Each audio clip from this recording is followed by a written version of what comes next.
Hello, everyone. We are the Group 4, and our topic for today is all about Albert E. Bandura's self-efficacy, Carl S.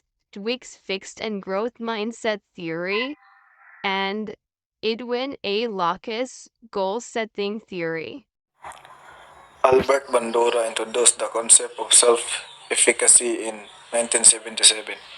An article entitled Self-Efficacy Toward a Unifying Theory of Behavioral Change, published in Psychological Review in 1977. The article also became an instant classic in psychology.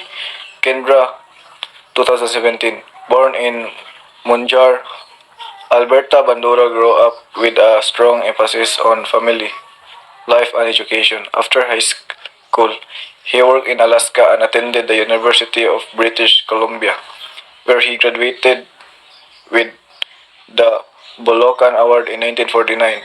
He earned his master's degree from the University of Iowa in 1951 and his PhD in clinical psychology in 1952. He held a postdoctoral position at the Wichita Guidance Center before becoming a faculty member at Stanford University in 1953. You know how there are some things you feel like you can confidently accomplish, and how there are some things that make you wonder, can I do it? Because you think you aren't good at it, even if you do have some skill. The belief in your own ability to succeed in a particular task, subject, or area is called self-efficacy. When you have high self-efficacy in something, you believe you are capable of accomplishing the task and feel motivated to engage. This allows you to spend more time on it practicing and finally getting better at it.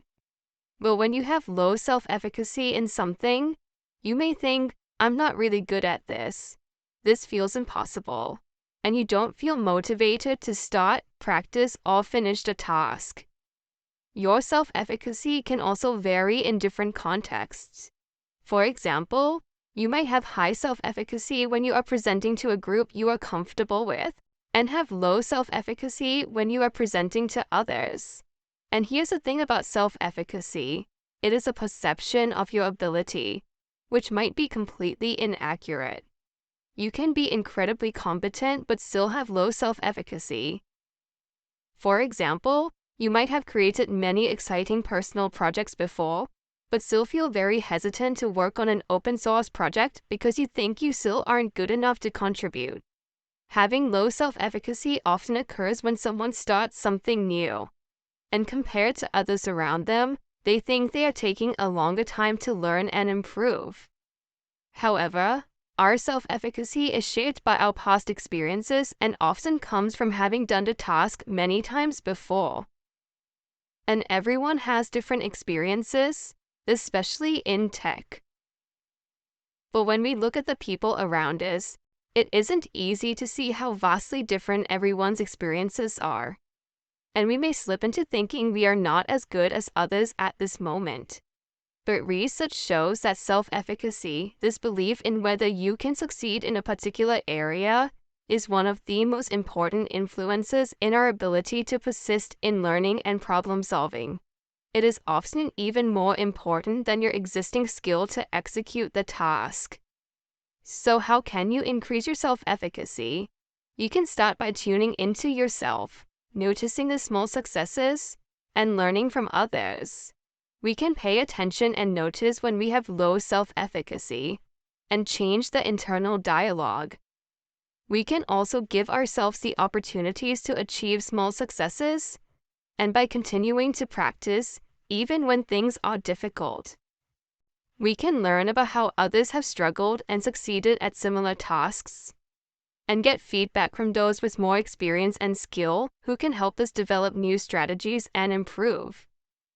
Self-efficacy levels affect our behavior every day, from how willing we are to learn a new tool to how much we feel like we belong in tech. So what are some areas in which you have low self-efficacy? This week, try and notice low self-efficacy in yourself or even others. What could you do to improve it? And when you do notice it, Remind yourself that self-efficacy grows with experience and persistence. The Bobo doll experiment was a study conducted by Albert Bandura to investigate if social behaviors can be learned by just watching others in the action. In the hit television show Big Little Lies, tensions run high as an unknown child is accused of choking another student, and throughout the series, this is a little spoiler, the child is revealed as the character Max. Max actually has an abusive father, and once Max's mother realizes that her child is learning behaviors from her husband, she decides to take action. And this cycle of abuse is very sad, but it's extremely common in today's world. Many abusers were abused themselves or grew up in an abusive household. These ideas might seem obvious, but in the mid-20th century, evidence that support these ideas were just starting to become known. So, what is the Bobo doll experiment?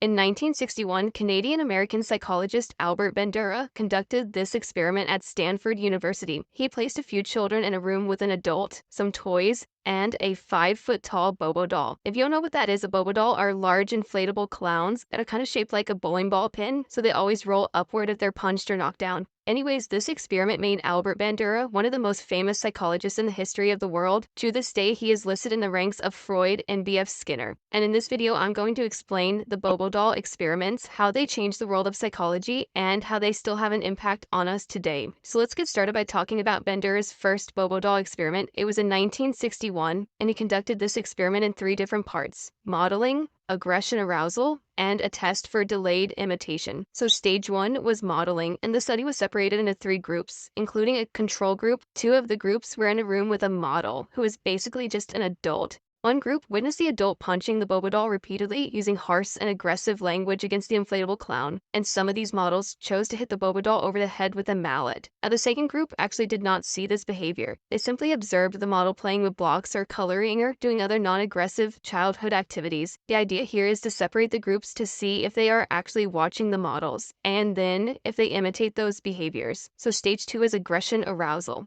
So after 10 minutes of being in the room with the model, the child was then taken into another room. Now this room had all kinds of attractive toys, and briefly the researchers let the children play with these toys. But once they were engaged in the middle of playing with them, the researchers came in and took the toys away, and then they brought the children into another room. It's easy to guess, and that was actually the point, that the children were frustrated, but the researchers wanted to see what these children would do and how they would release their frustration. This stage is called aggression arousal. Now, stage 3 is actually the test for delayed imitation. So the third room contained a set of aggressive and non-aggressive toys. The room also had the Bobo doll. Researchers watched and recorded each child's behavior through a one-way mirror. You might be asking, what happened? Well, as you can probably guess, the children that observed the adults hitting the Bobo doll were actually more likely to take out their frustration by hitting the Bobo doll. They kicked, yelled at, and even used the mallet to hit the doll in the head. I think one of the most important parts is that the children that observed the non-aggressive adults were more likely to stay away from the Bobo doll and take their frustration out without aggression or violence. And this means a lot. It means from an early age, sometimes, and mostly too early to remember,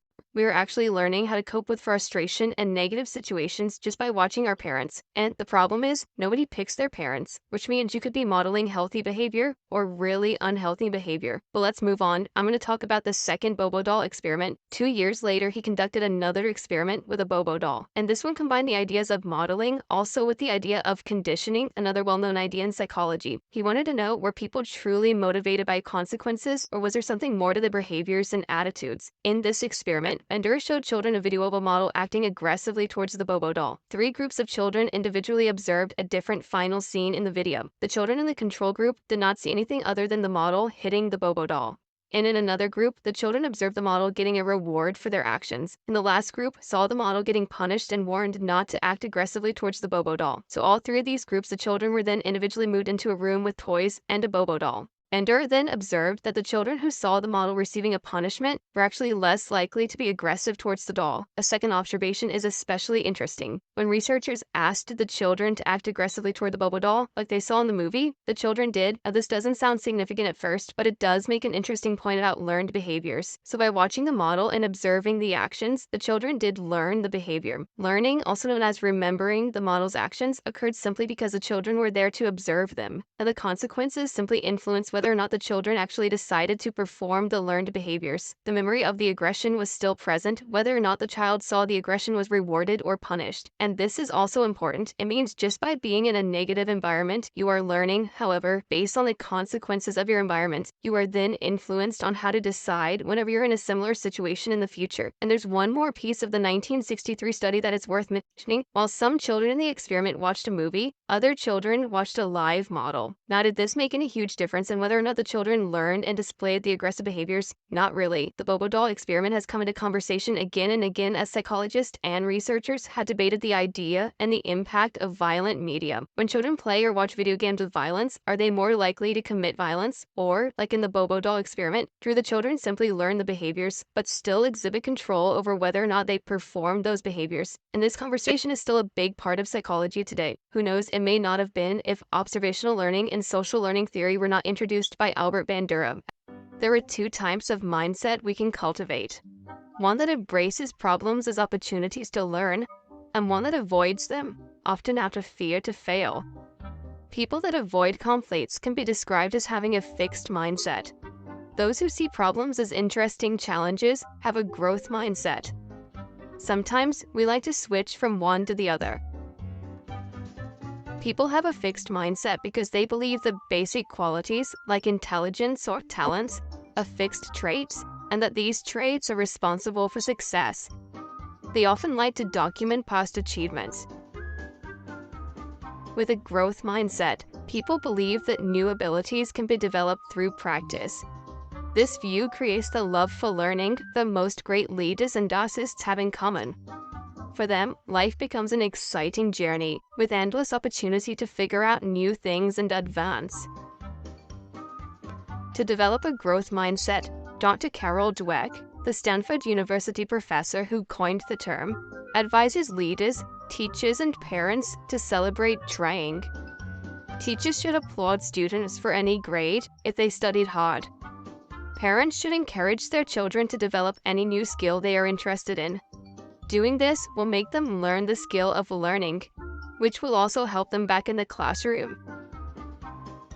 To illustrate the difference in everyday life, let's observe two imaginary kids. Jay thinks you've either got it or you haven't. Anne knows that she can learn anything if she wants it enough. At physical exercise, Jay avoids challenges. When it's time to jump over the vaulting horse, he's afraid to look stupid and be laughed at. Anne embraces any challenge. It's exciting. It's fun. She knows that failing is part of learning, and if she tries hard, at the end, nobody will laugh at her. Jay avoids feedback. If the teacher tells him how to improve an assignment he has been working on, he takes it personally. Anne knows that to improve, she needs to listen to constructive criticism. She also understands that it's not her that is being assessed, but the results of her work on that one day. Jay always takes the easy road. For example, he likes escalators and hates to take the stairs. When he is practicing the guitar, he stomps the moment he's getting stuck. Anne usually doesn't even take escalators. She jumps up the stairs, counts every step in her head, and enjoys feeling the blood rushing through her veins. She practices the drums every morning for 15 minutes. Not that she always enjoys it, but she knows that effort is part of a journey to a more fun life. Anne likes to see others succeed. It inspires her. She knows that if she motivates her friends to get better, she herself is likely to grow too. If his friends try new things and succeed, Jay feels threatened. He's afraid that their success will put pressure on him to do more with his life too. Modern companies look for employees with a growth mindset because they solve problems and persist despite obstacles. To spot the right ones, some ask during the interview whether the job applicant believes if managers are born or if management is a skill learned. Jay thinks that managers are born. Anne gets the job. Neuroscientists support the idea. They confirm that the brain grows like any other muscle in the body, with training. Studies show that adopted twins tend to have higher intelligence compared to their siblings who stayed with their biological parents. The difference appears to come from the higher educational levels of adoptive parents and shows that nurture is more important than nature. A simple switch in how a person views a situation can mean the world of difference. Not just the outcome of that situation, the outcome of that person's place in life. As the late poet Samuel Beckett once said, "Ever tried? Ever failed? No matter. Try again, fail better." What is Locke's goal-setting theory? We will look at some of the examples and principles to establish how we can use it to our advantage. Goal setting involves the development of an action plan designed to motivate and guide a person or group towards a goal. The Locke's goal-setting theory involves 5 principles that need to be followed in order to achieve your goals successfully. First is clarity. Making sure that your goal is clear and measurable will help you arrive at the desired destination. General goals most often don't get achieved. Second is challenge. Would you feel excited to complete an easy goal? Probably not. That's why you need to set challenging goals that make you grow and figure things out so you can really feel proud once you have achieved it. Third is commitment. You and your team must believe the goal and the fact that it can be achieved within given time frame. If you don't believe that the goal can be achieved, then you will not put your 100% effort and most likely won't be able to achieve it. Fourth is feedback. When you're working towards the goal, it's important to have consistent feedback that will show you the progress that you and your team is making. Fifth is task complexity. Break down the goal into the projects and actionable so that every step of the project is visible. Think about realistic timescales for your goal and each project. Review your progress regularly to stay on track. If you follow these principles then you will be more likely to successfully achieve your goal. I hope you enjoyed this video and I was able to give you a quick overview about what Locke's goal-setting theory is and how it functions.